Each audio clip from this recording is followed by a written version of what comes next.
আমি এমন শান্তশিষ্ট স্বামী চাই না।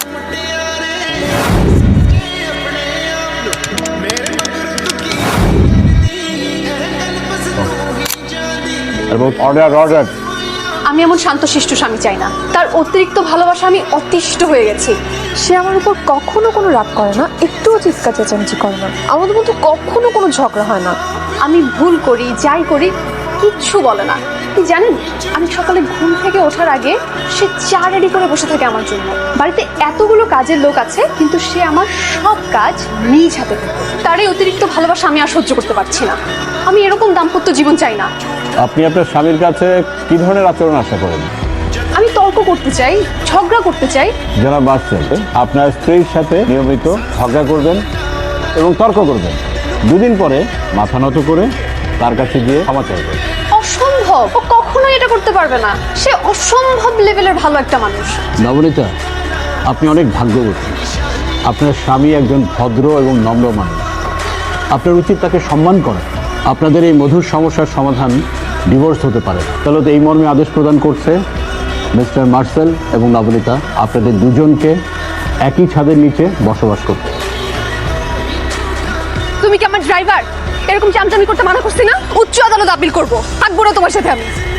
নবনীতা, বাসায় কি রিসেন্টলি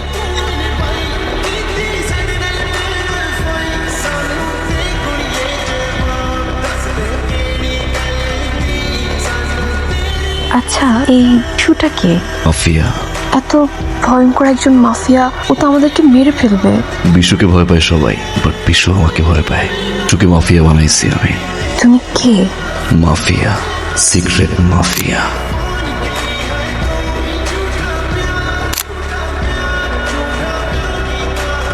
বাবা, আমি ঠিক করেছি জব জয়েন করব।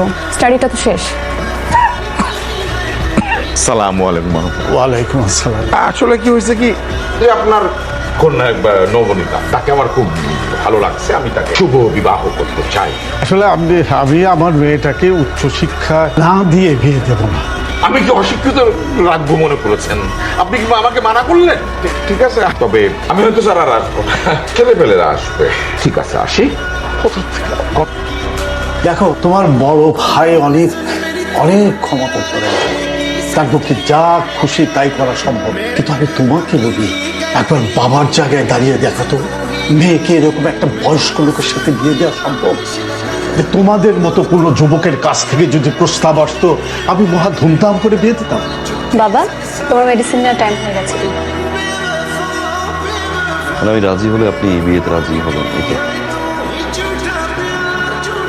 এই শহরে যখন তোর কেউ ছিল না, তখন আমি তোকে প্রশ্রয় দিয়েছি, আশ্রয় দিয়েছি। একটু পিছন ফিরে তাকা। কিন্তু আমি তো পিছন ফিরে তাকাতে পারি না। সামান্য একটা মেয়ের জন্য তুই আমার চোখে চোখ রেখে কথা বলছিস? হ্যাঁ বলছি, কারণ তোমার নিশানা ভুল। কি করে আমার নিশানা ভুল? নবনীতাকে আমি পছন্দ করি। নবনীতাকে তুই ভুলে যা। এই শহরে হাজার হাজার সুন্দরী মেয়ে আছে, যে কোনো একটাকে তুলে নিয়ে আয়, আমি ট্যাকেল করব। নবনীতা আমার। নবনীতা আমার।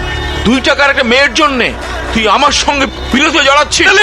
বিশু, বস্তির মাস্তান থেকে এই শহরের মাফিয়া বানাইছে। আর যে মাফিয়া বানায় শেখে সিক্রেট মাফিয়া।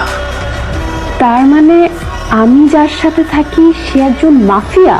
আচ্ছা, তুমি এত বড় একজন মাফিয়া, কিন্তু আমার সাথে এত ভালো ব্যবহার করবে? আমার বাবা ছিলেন একজন ট্রাক ড্রাইভার।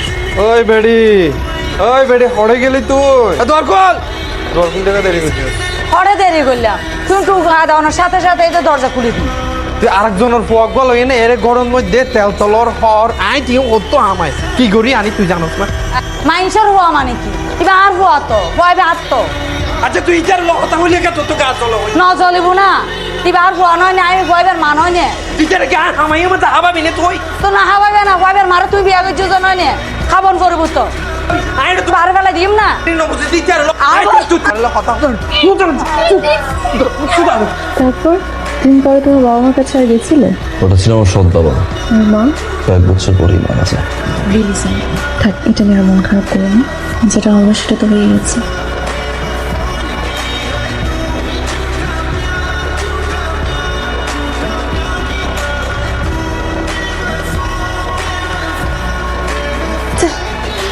মার্সেল বাইরে বিশ্ব মাফিয়ার লোক আসছে আমাকে মারার জন্য। হাসছো কেন? রাতে যখন তুমি ঘুমিয়েছিলে তখন বিশ্ব চ্যাপ্টার ক্লোজ করছি। জীবন ভালো আছে। See you there.